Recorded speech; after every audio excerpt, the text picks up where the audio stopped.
Oh, welcome back to the channel. It's been a minute, Nelson. It's been a minute to the team out there, to the Gentleman Syndicate. But I'm back, ready to do some more content. So, Nelson, welcome again. It's been a few months, right? Thank you, A brother. couple I months, appreciate maybe. it. You have some new journeys that you're on. You have some new um, things that's happening in your life that you want to talk about that has impacts from the past, present, and going into the future. And so, I'm gonna just do a quick turnover to you, and then let's have the conversation, brother. Cool. So we talked a little bit about, so you know that my military career ended at 18 years, 8 months, and 27 days. Yes. And when that happened, dude, that destroyed me. Like that completely jacked me up.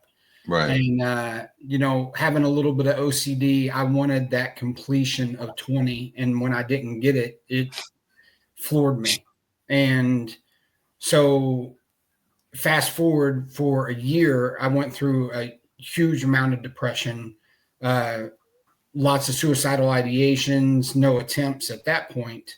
Um, I've got a list over here. I'm making sure I stick to it, but I basically thought that my life was over. I didn't have that career. I didn't have that camaraderie anymore. The depression was horrible. I had, check this out, dude. I had 14 jobs in 2 years. Uh, 14. so with those 14 jobs, you were just bouncing back and forth just to survive, right? Yep. Because 18 years, 8 months, and 27 days, right? Yep. Uh, you got medically retired, correct? Medically retired. Yeah. And let's talk about that real quick. So, because Okay. I went up for a med board last year, the year before, and it was quick when it happened. They were like, "Hey, you haven't fixed this." Mine was dealing with PTSD and stuff, but they were like, "We're gonna put you under a med board." Little did I know what that really meant. Right. And so I had to dig in, do some research because this is my story, my life. And I had that option to, push the doctor in a direction that says I'm trying to stay in the military, right? So they wrote their NARSIM, and then you do your commander impact statement to kind of concrete have a concrete vision on where you're going to go in lieu of the next few years before you retire. And so I pushed for that, and that's how I was able to get cleared for duty to stay in the military. So, what was your situation for So you? mine, I'm not going to talk anything political, man. I'm not trying to push an agenda or that type of stuff. But the president at the time was more worried about taking care of refugees than he was Okay. taking care of veterans. Yeah.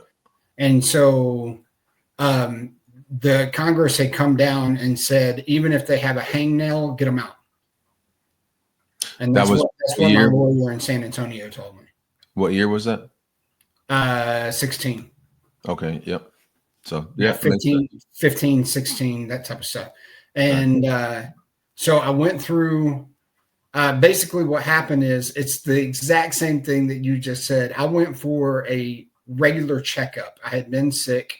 I went for a regular checkup. My normal doctor was not there one day. I had some woman, some captain that looked through all of my stuff, and she said, "Oh, you have ulcerative colitis. Have you ever had a med board done?" And I was like, "No." And she's like, "Oh, okay." And then she just kept on clicking. 2 days later, that chick gave me a call, and notice I said chick. I stopped from saying another word.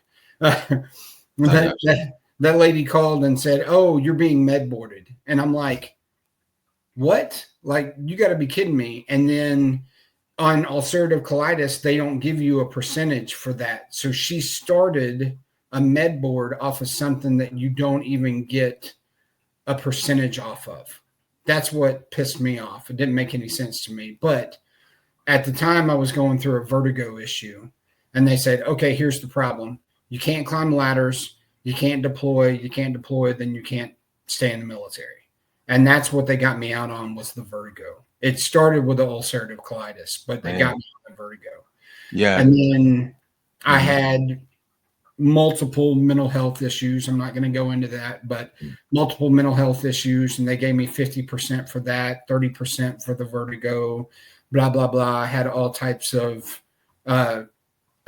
physical ailments and stuff like that. So they ended up giving me 90%. So I went to San Antonio with the full idea that I was going to fight this. And the lawyer put me in, set me down, and he's like, you're going to accept 90%. You're going to be happy about it, and you're going to go back home and retire. And I was like, that's not what I want to do. And he's like, you don't understand. Congress has come down and said if they have a hangnail, get them out. He's like, if you go in to that med board and they find anything to dock you lower, you're going to get less than 90%. And I'm like, okay, I'll take my 90% and roll home with it. That's wild because, you know, right now, you know, all the changes that's going on with the VA, you know, we've got employees, federal employees that are, you know, struggling to find the 5 things that they did for the week, dude. So there's a lot of changes. And in that process of doing that med board, man, I didn't understand all of it until I was faced with it. And so I totally get what you're saying because like you were saying, the ulcerative colitis, you have to have secondary conditions that are associated with that to get a percentage rated, but how the doctor writes it and how that's all written in your records. And if you don't have a diagnosis and it's just, you know, a precondition or something that they're going to say like, well, we think it's this, but you need to have it diagnosed. All those things have an impact on like your VA, like when you get out, because we're already rated at 100%. It's our job to justify it. That's the crazy part to me, right? Like I didn't know all those things. And so I totally understand how frustrated I would be with that as you. And did you do any personal impact statements for your VA? Yes. I even had our commander at the time came down and was fighting to keep me in. They had said that they were going to keep me in logistics because I was in logistics at the time. And they were like, what's that? I'm listening. Yeah. They kept me, they were going to keep me in logistics and at Herbert Field and basically keep me there for 2 years until I could retire. Well, a year and so many months, but until I could retire and hit my 20. And the commander wrote letters. I wrote impact statements. I mean, everything was done exactly the way that it was.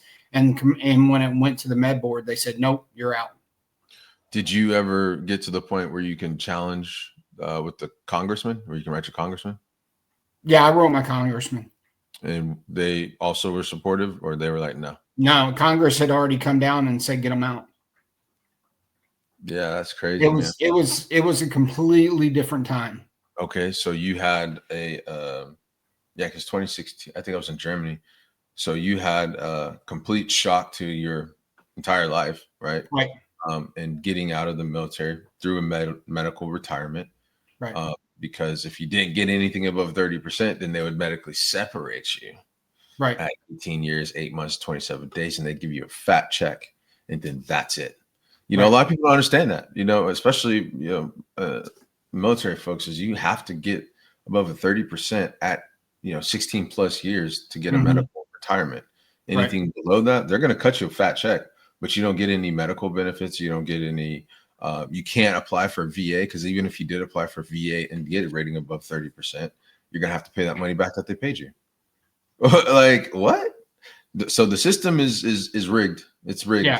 You know, knowledge is power, right? That's what I always say. So are you working on to up your rating? Do you have some things that you need? Everything's good. I'll just keep it at that. Everything's good.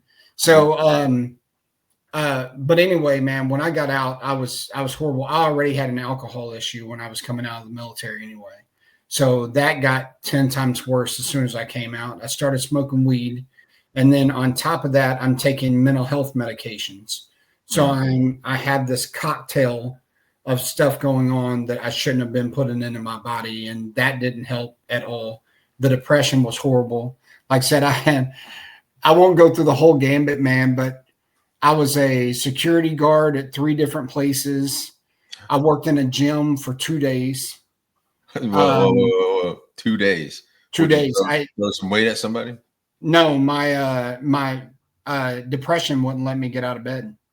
Oh, okay. All right. So I basically didn't wake up, no call, no show.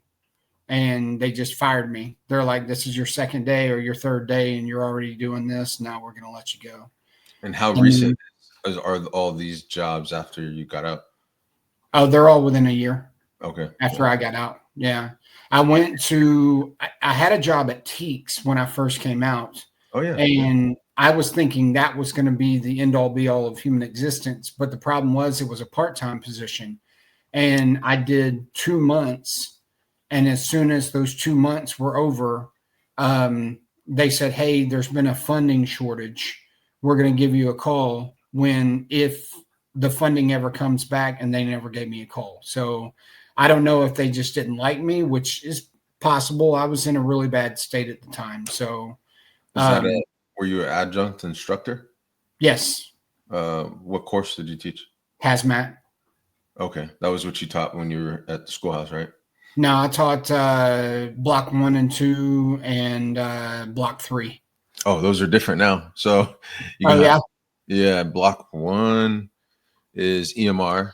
Block 2 is fundamentals. Block 3 is suppression. Block 4, hazmat ops. Block 5 is now ARF. And then they graduate. Wow. So how many days? Still, I believe it's 68 training days. So they just put it in different categories. Yeah, because it used to be 6 blocks back in the day. Right. And so now it's just 5 blocks. And EMR is now under NR EMR, so National Registry EMR. So that is that's a challenge for a lot of these young kids coming in. Right. But yeah, it's different. So block 1, and I got you as an adjunct instructor. Cool. Yeah. So anyway, like I said, I had 14 jobs in 2 years, a bunch of different stuff, man. It was not a good time, a good headspace. Right. And then I came out, and I'll admit it and put it out there that in 2017, I came and we've already talked about this, so I'm not going to go too deep into it, but basically I got diagnosed with bipolar disorder, which made a lot of sense. It really did. When they came down with that diagnosis, I was like, okay, that's like a light bulb going on. That it made a lot of sense from some of the things that I had been going through. And then I got back home, and my wife had left me. So I went through, I put myself into treatment to find out what was wrong.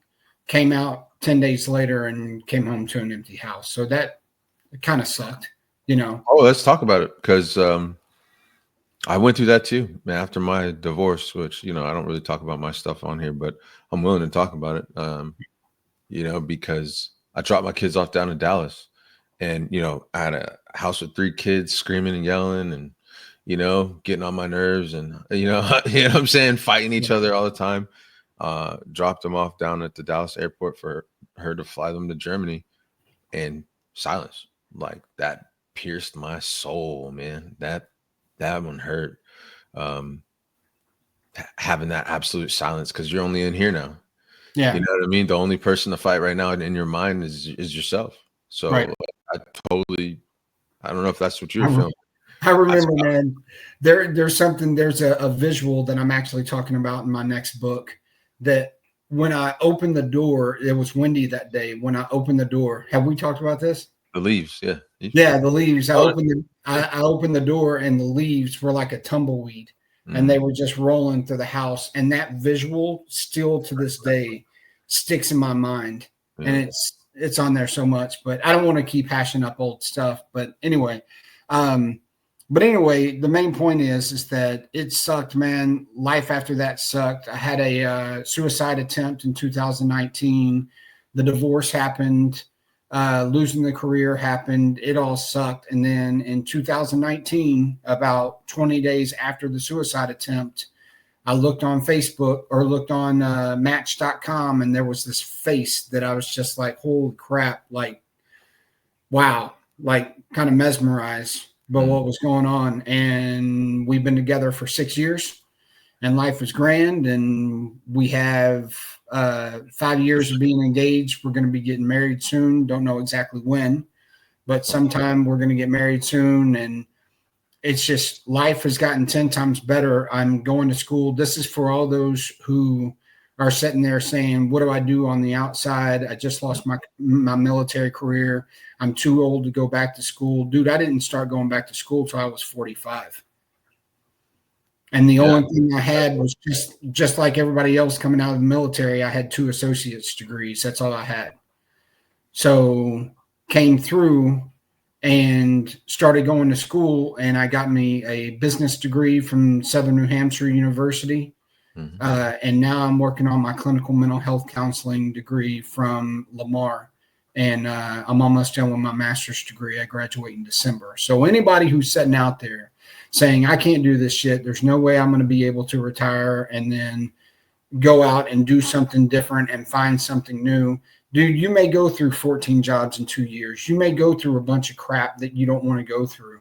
It may happen. There may be thoughts of suicidal ideations and that type of stuff. All I'm saying is don't follow through. Yeah, I mean, stay here, stay with us, keep fighting the fight, keep building things. You know, find your. We always talk about self-care, and I know in the military they always talk about self-care, but in counseling, it's always about self-care. What do? Find something. If you're a woodworker, work with wood. If you like building cars, build cars. Stay away from the freaking alcohol. That's the one thing that you need to do. You know, well, that and you know, on top of that too, right? I've always believed in you are the people you surround yourself with, right? And so, you know, a lot of men, what we typically do is we become hermits. And so if you don't surround yourself with positive influences, right, outside of your own inner negative thoughts, then you're never going to have another perspective, you know, an external perspective of you. You know what I mean? It's hard to have that self-reflection if all you can do is just keep your head down and just be like, I'm screw this, I'm depressed, right? Because you also started your nonprofit organization, the banner below, you know, survivorsagainstsuicide.org. So reach out to Nelson, you know, for sure. Or somebody that you love that you know that's there for you. But he's got a great nonprofit. Go there, check it out, hit him up, and he's got a lot of experience from his own experiences. So, but yeah, like that whole, you know, surrounding yourself, man. And you did that with your fiance, and y'all worked together for 5 years. And I'm assuming she was a huge part in that for you, in growing and helping you refine yourself, refine those thoughts. And I'm gonna put this out there, man. And some people I hope don't struggle with this, but when we first got together, I was so afraid of being left again that I sabotaged our relationship. Yeah. And I did that a lot. I didn't know it. I didn't mean to, but I was sabotaging it. And I kept thinking, okay, she's going to leave again. I'm going to be alone again. I'm going to see the freaking leaves roll across the floor again.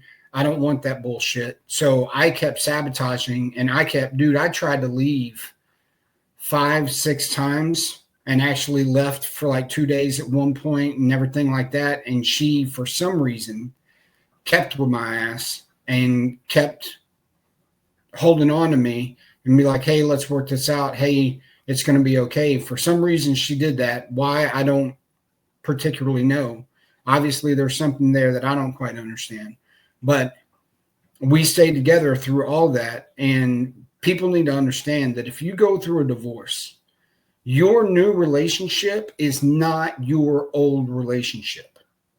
You need to let that crap go, let it be what it was, and think new thoughts and new perspectives about your new relationship. Because if you keep holding on to the past and you keep saying, oh, well, this is going to happen again, or I'm going to get treated like this, or she's going to turn cold and I'm not going to get anything from her, or any of that other type of stuff, dude, all it's going to do is sabotage everything that you're trying to rebuild. That leads to this one point that you know, I've thought about too and heard. you know, after a divorce, man, that's like a death, right? That's like a death in the Mhm. life. So a lot of people actually get in relationships and they're not ready yet, you Right. know, and a lot of that harboring of those frustrations and those things, you know, I'm guilty of it too. You know, I had those things, and I still have some of my moments, but it's like you might not have been ready at that time, and Right. so you know, getting yourself ready means, you know, having those, dude, I sit in solitude a lot. I do a lot. Uh, I ain't gonna say I hate it. I'm not gonna say I love it, but there's something that came out of sitting there alone and dealing with those inner demons and dealing with those feelings that create something in you. You know, it Mhm. creates a type of fire for what's right in your life. You know what I mean? Like I have healthier boundaries with people. I have healthier boundaries with, you know, just people in general, man, because Right. not everybody's good for you. Not everybody's right for you. Right. And you know, for me, my divorce, the Trojan horse of my life, she cut me from within, dude, still does. Mhm. But at the same time, you know, she can't stop me from calling my kids and telling them I love them. And that's all I get. You know, they can tell me fuck off. And I'm like, all right, I still love you. I'll call you tomorrow. You know, my Right. daughter, she'd be like, I don't want to talk to you, dad. And I'm like, cool. Still hurts. Still hurts. You know, I can't tell them and let them know how much it hurts, but it's kind of like they're young. They don't know, you know. So Right. and they're going through their own emotional turmoil with the things, you know what I mean? Dad's still Mhm. calling me. Dad still, you know, wants to be in my life. Dad's still reaching out despite the things. My daughter recently, you know, told me that she's like, Daddy, I got your back. And I was like, dude, that sat me down, man, because I wasn't prepared for her to say that, you know. I was just fighting for, you know, a 3-minute conversation with her without her being like, okay, dad, whatever. You know what I mean? Like, Right. and then she was like, no, daddy, I love you. I got your back. I was like, dang. So my daughter is now being more responsive. She's now Mhm. communicating, but that comes with removing yourself from looking within and all that negative stuff to being like, just keep moving forward, you know, one step at a time, you know, one, one, one page at a time, Right. because I never knew that was going to be a thing that my daughter was going to say, but I just kept saying, you know what? I love her. I love you. You know, Naraya, I'm here for you. I love you, Maya. I love you, Kaya. I'm always here for you. And Right.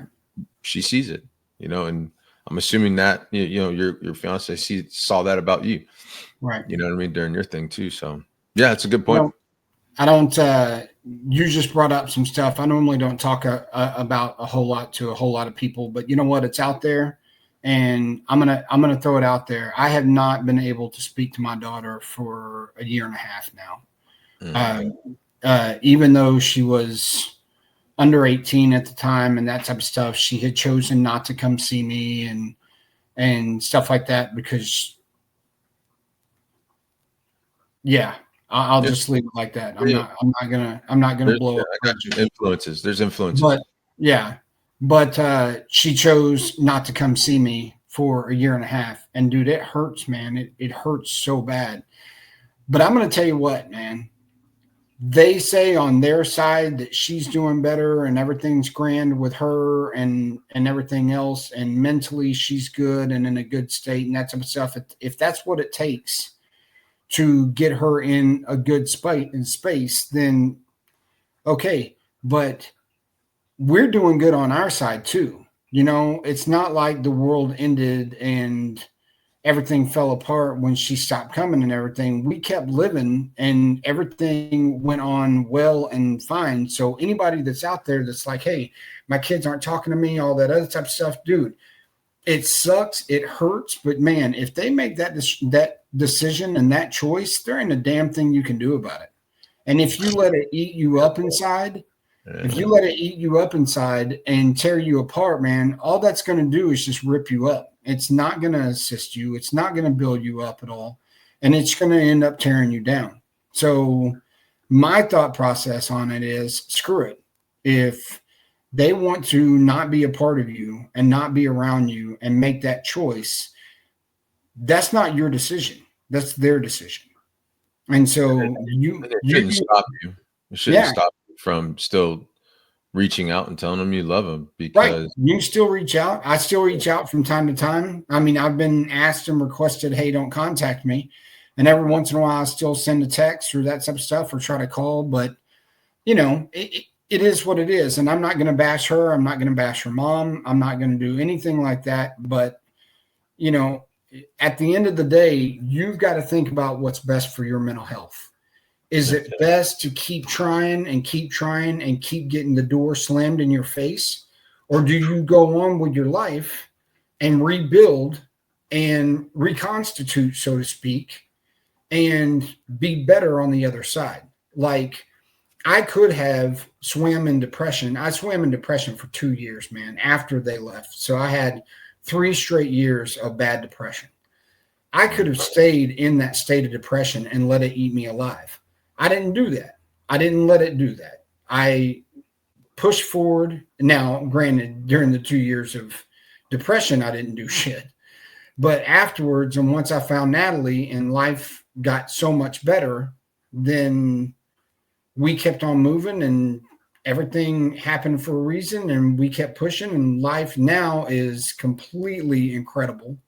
And everything's going well by us, and we're doing good, and jobs have come in, and money-wise, we're doing okay and stuff. I mean, life has gotten so much better and so much more easier and livable, even without those who choose not to be a part of your life. So can I ask you Sure. a personal question then? Go.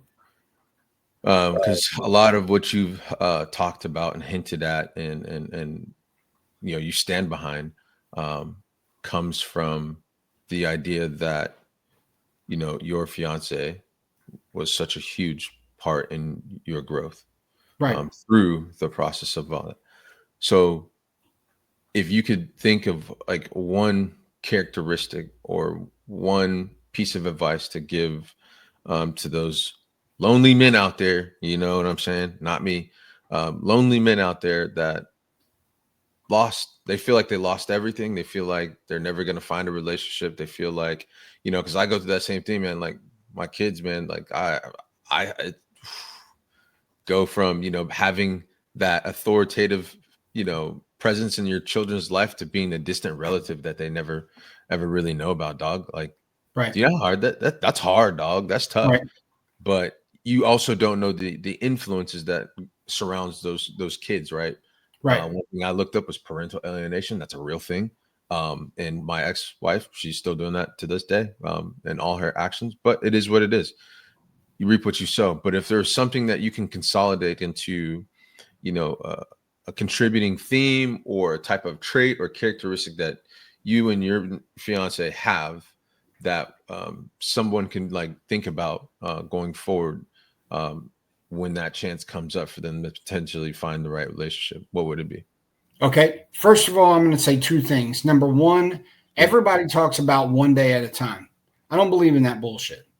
I don't believe in one day at a time. I believe in 1 minute at a time. If you can make it for 60 seconds and keep going, let's say, for instance, you're trying to stop drinking and you go for 60 seconds without a drink, and you can go one more 60 seconds without a drink, then you're doing it. You're doing what you're supposed to be doing. You're making the steps and making the goals and setting the goals to be able to stay sober and do what you need to do.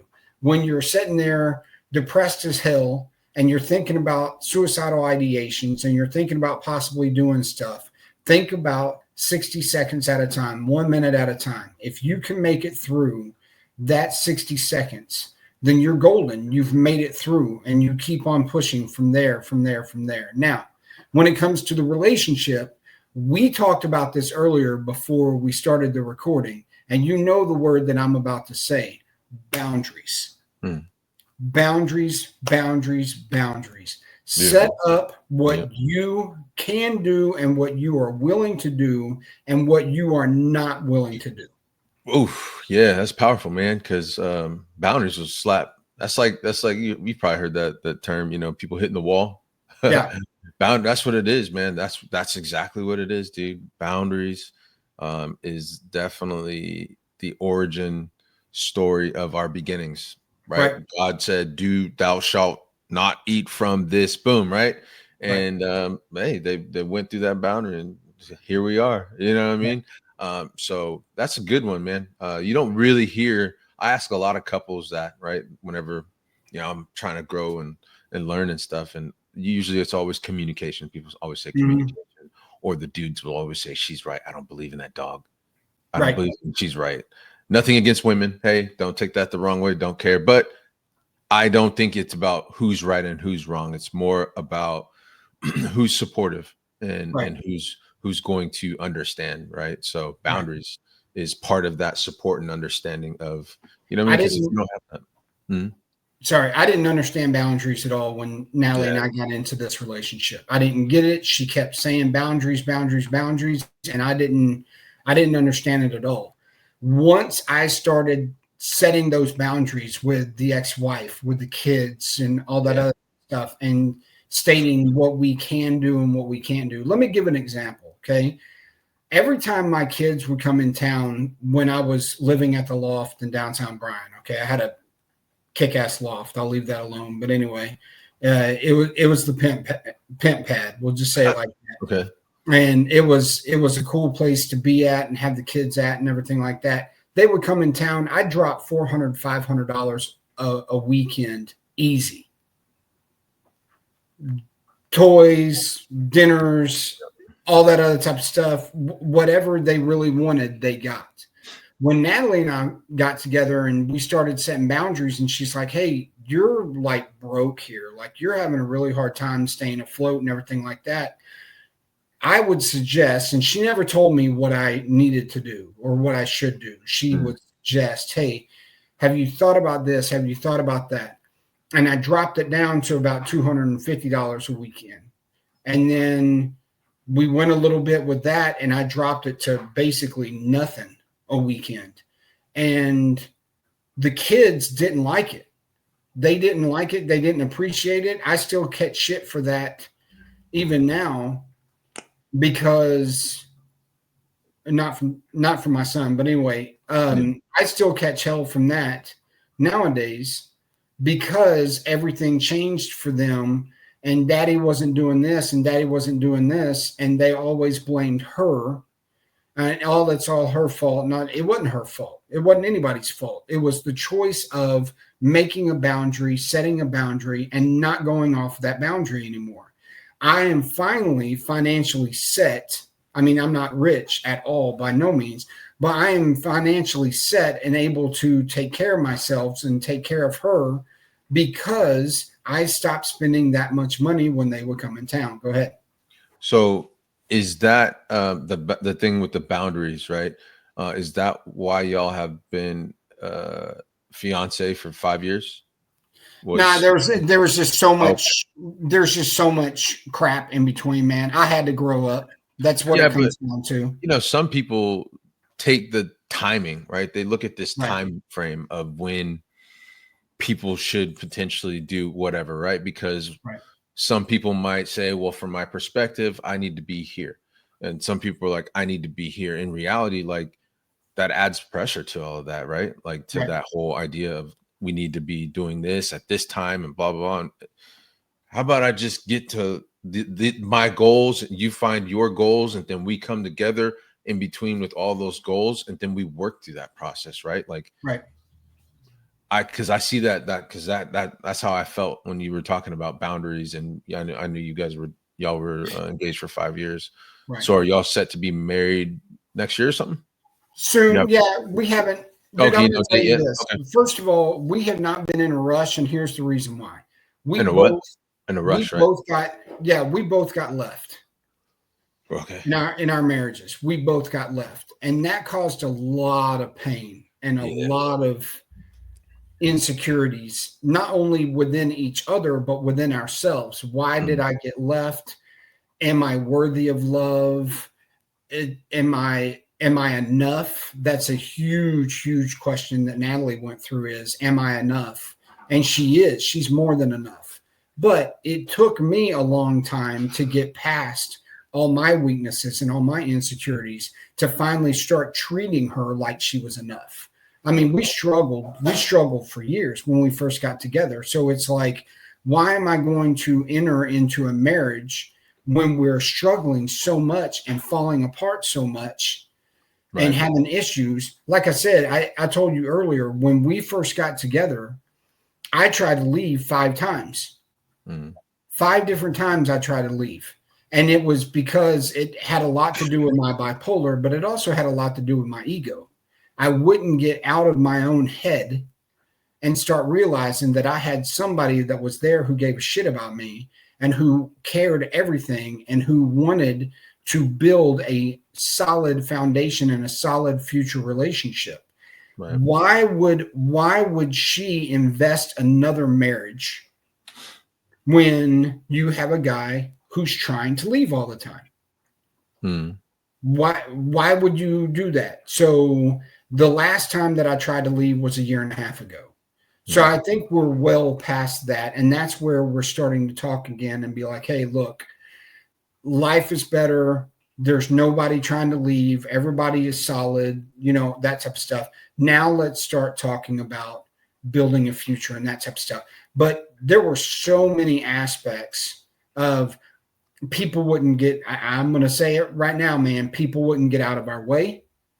There was people who didn't want it to happen, people that basically didn't like her at all and didn't appreciate her for what she brought to the table and everything that she was trying to do.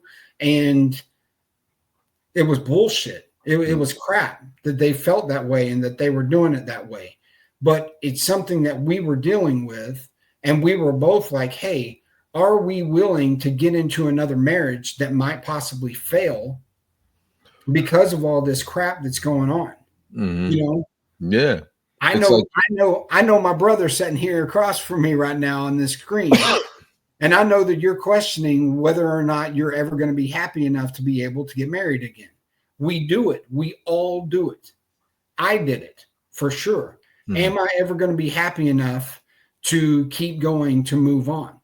I'm at that point now, and she's at that point now. But it took a lot for us to be able to get there.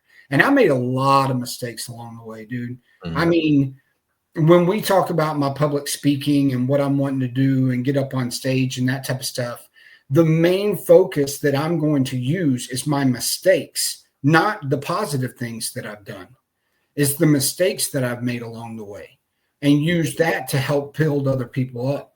This relationship sucked for a while. It really did. This relationship sucked for a while, but it wasn't because of her. It was because my lack of security and everything that I was allowing to pull me back down and to, in turn, pull us back down. Man, I'm going to tell you something. This is mine, by the way. This is all me. So if you ever hear this from anywhere else, whatever, it's mine. I'll trademark this, patent it, whatever. But, I entered in my a relationship, right? I was, and I don't really talk about my relationship. She watches the video and stuff. Love you. But it's just part of what we've gone through. I was like, and I took on that relationship as in the beginning as I was Peter Pan, dude. I was living in Never Neverland. I was flying around, not a worry, not a care in the world. After, my divorce, and then some things happened, and like I went from Peter Pan, I turned into Captain Hook, because I was like, I'm now living in the reality of, oh, boom, like I've been hit with like, what the hell? You get what I'm saying? And that transition, like really, it caused a lot of conversation. It fostered a lot of conversations between me and her, for the good thing, I think. But a lot of dudes, a lot of men in particular, I've always believed that men kind of love a little bit more authentically than women, as far as like they understand their role going into that, right? When a dude loves a woman, right, he's like, I'm taking you and everything that's on with that, and boom. But for that guy, he's got to get ready for that, and some dudes just don't know how to get ready. They don't know how to prepare themselves, like you were talking about, to take on another full-blown relationship, marriage, to be ready for that. Otherwise, you feel like you're starting from a failing point, right? So a lot of dudes have to work on themselves to be more emotionally available, to be able to communicate, to be able to, walk that line of authority and responsibility with the person that they love. And some things that they got to do, and there was, a lot of responsibilities, you got to maintain all that. So I've always said that, dudes come into the relationships like Peter Pan, man. And then, sometimes it takes for them to become Captain Hook to realize what they're really dealing Right. with themselves, not even the other person. This hasn't. When I say Captain Hook, I'm not talking about Captain Hook towards the other person. I'm saying within themselves, right? They're Mm. they're living up here in this delusion, right, of the relationship, and then they got to become Captain Hook of the reality of that relationship, instead of thinking that all is perfect, all is well. No, it's not. Not everything is. And Right. if you're not ready for that, how can you have a conversation? How can you work with the person through all those difficult times to understand? Like, it takes work, and love's a choice every day. So Right. yeah, Peter Pan, Captain Hook, man, that's mine. You know what I'm saying? Peace, love, chicken grease, baby. You know what I mean? So, but yeah. But yeah, so like I said, man, that whole deal. Um, it's always interesting, man. So your journey, I wanted to ask you something too before we kind of wrap this up. Your journey to Survivors Against Suicide, through your life, right? Your life perspectives and all that, because we're all kind of conditioned to look at the end, right, rather than Mhm. living in the moment. Uh, and like, it takes us very far off from what we envision, right? Right. So you're now working on getting your licensed practitioner, Yes. LPC, counselor. So is that something that you're trying to do as far as with some other company? You're going to open up your own practice? You're going to be doing it through your nonprofit Man, organization? I've been fighting this battle for a little while. I can't believe that I'm going to say this, but I'm probably going to go for my doctorates. Okay. What's wrong? Yeah. Um, I mean, it's free. It's paid for in the state of Texas. The Hazelwood Act. It's paid for, Yeah. Yeah. Okay. and so I might as well. I don't like school, but I'm good at school. I mean, I've been doing. I got a 3.9, so I'm doing okay. Hey, so if you, I graduated magna cum laude. Nice. I had to look that up, man. Like, I didn't know what that was. I was like, what, do I get like extra money or something? Like That's a Frank? hell of a lot higher than a 3.9. Let's just put it that way. No, no, no. I'm a 3.76 cumulative, right? But 3.9 is great. So the doctorate, that's an additional 4 years after your master's. Yeah, pretty close. So there's something I wanted to do. I'll put it out sort of, but if you did get that, have you thought about, are you going to go back to the veteran community to like start that networking basically? Is that your plan? That's the plan. I want to Okay. go. I want to work in a VA center for at least a year or two. Mm, And first of all, I'm going to have to get my hours. Once you graduate, you still got to get 3,000 hours after the fact. okay. Yeah. So I need to go to a place where I can fulfill those hours pretty quickly. And at the VA, I know I can do that. Now, I would love to stay where I'm at because I'm in a good organization, but I also have always wanted to be a part of the VA and to say that I'm working with veterans and working with PTSD patients and all that other type of stuff. But I don't know. At this point, I don't know. I've just got to graduate first. Hashtag Doug Collins, right? Maybe he'll get the message, right? Hey, hire this dude, right, for the VA, because that's the dude that's in charge. Man, because I've always envisioned that with like what you're doing. I'm not doing that, but I've always envisioned, because the biggest problem I see, right, there's not enough of you. There's not enough of the licensed practitioner counselors, the the project, that the hours that y'all got to get, the time frame that it takes to go through school.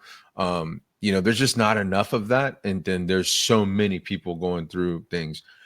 What would be something that you could initiate and implement, right, to facilitate that gap, right? Because again, all these counselors, especially active duty, they're all overwhelmed. I'm going off base Right. right now, and the off base counselor, he's good. Casey, he's good. He's a great dude. But he has no clue about the military side of it, you know, so it's kind of foreign to him. So I have to kind of like slow down what I'm talking about with some things or break down some other things. But where do you see that we could potentially do better, or for your nonprofit organization, or for a contract that I might write for the government to say, hey, this is what we can do? Because I have a goal. One of my goals is to essentially, you know, kind of, I'll put it out there, have people that are licensed manage these programs regionally, and facilitate these organizations for the installations of program, because you need a program. That's the big thing, is you need a program, not just people, because right now that's what they're doing. They're just throwing, you know, fucking wet toilet paper at the wall, seeing what sticks. But you need to have a solid program, and I feel like the DoD is kind of lacking in that part as far as for each installation. So it's kind of funny. We've talked about this a little bit. It's kind of funny that you happen to ask this question. I got contacted last week about going to a program called Camp of Southern Grounds, or something like that. It's owned and operated by Zach Brown, the little bit of chicken fry guy. Right. Yeah. And anyway, it's owned and operated by him or something like that. He has a big part of it. And basically it's established to help veterans that have had a hard time transitioning, retransition. It helps with resiliency and stuff like that. And it really helps them kind of get their gears driven in the right place. The buddy of mine that set me up for it knows that I had such a hard time reintegrating to the outside. And also he knows my story and he knows my path. And he's like, hey man, I really want you to be a part of this. I really want you to go to this, because I feel like that it's something that you're going to be able to use in the future to assist other people, and use your story and use this deal and everything else to kind of help out other veterans.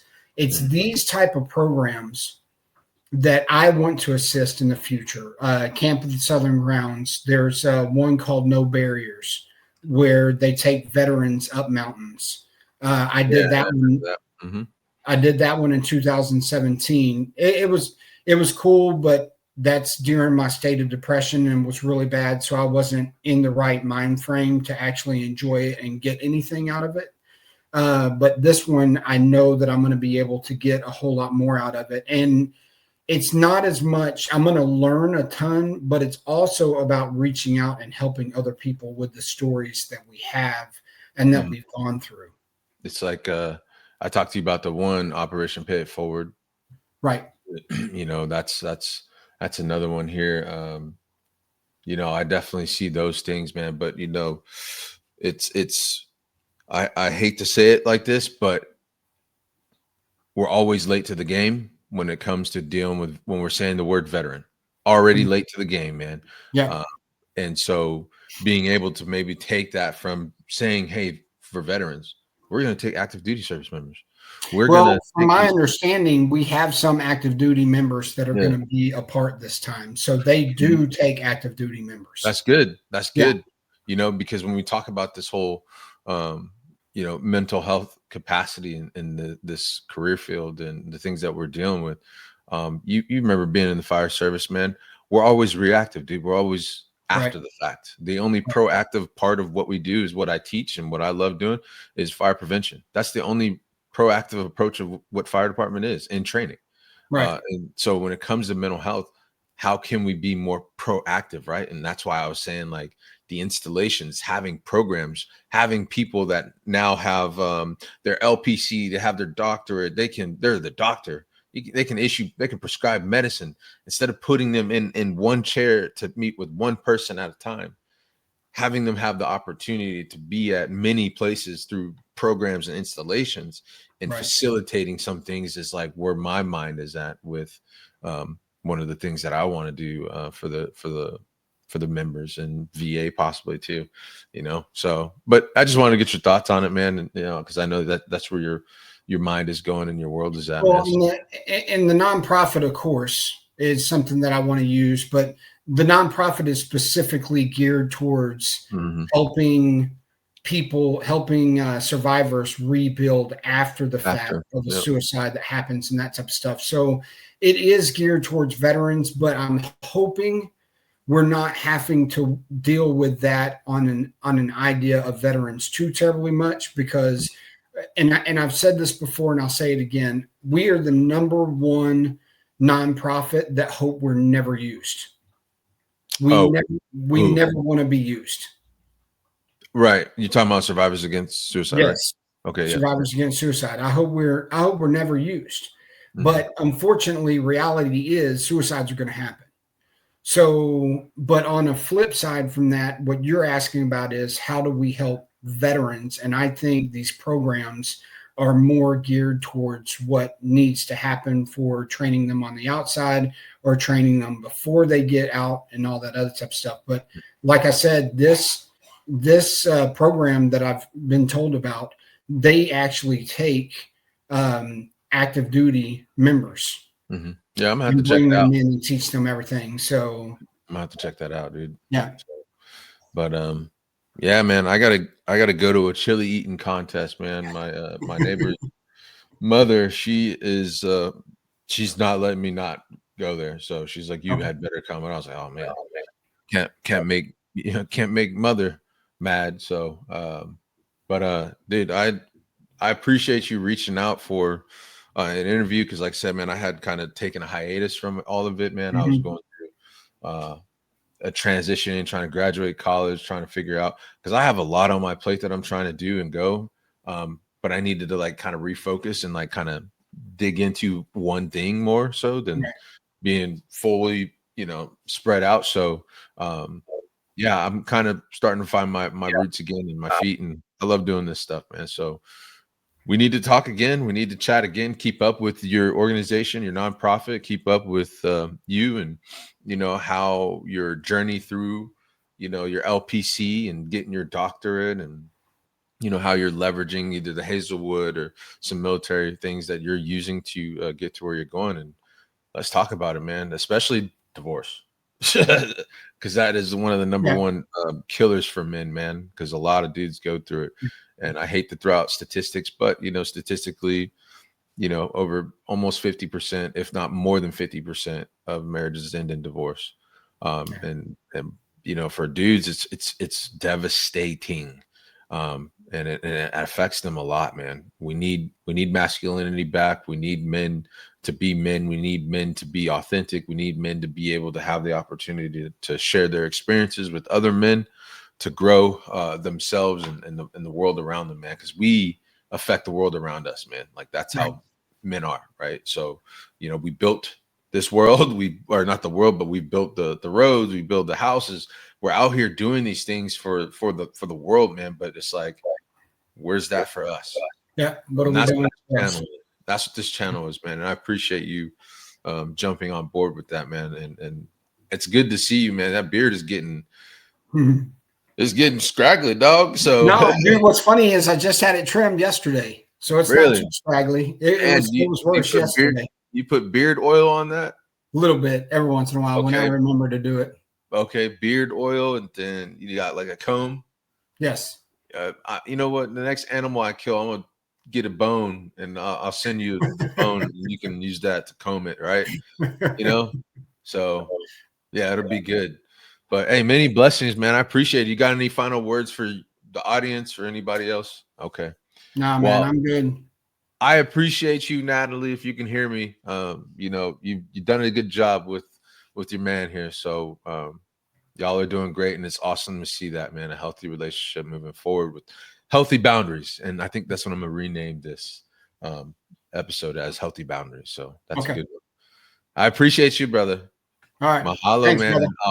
I'll be in touch with you about kind of like before. So, but yeah, appreciate you, dog.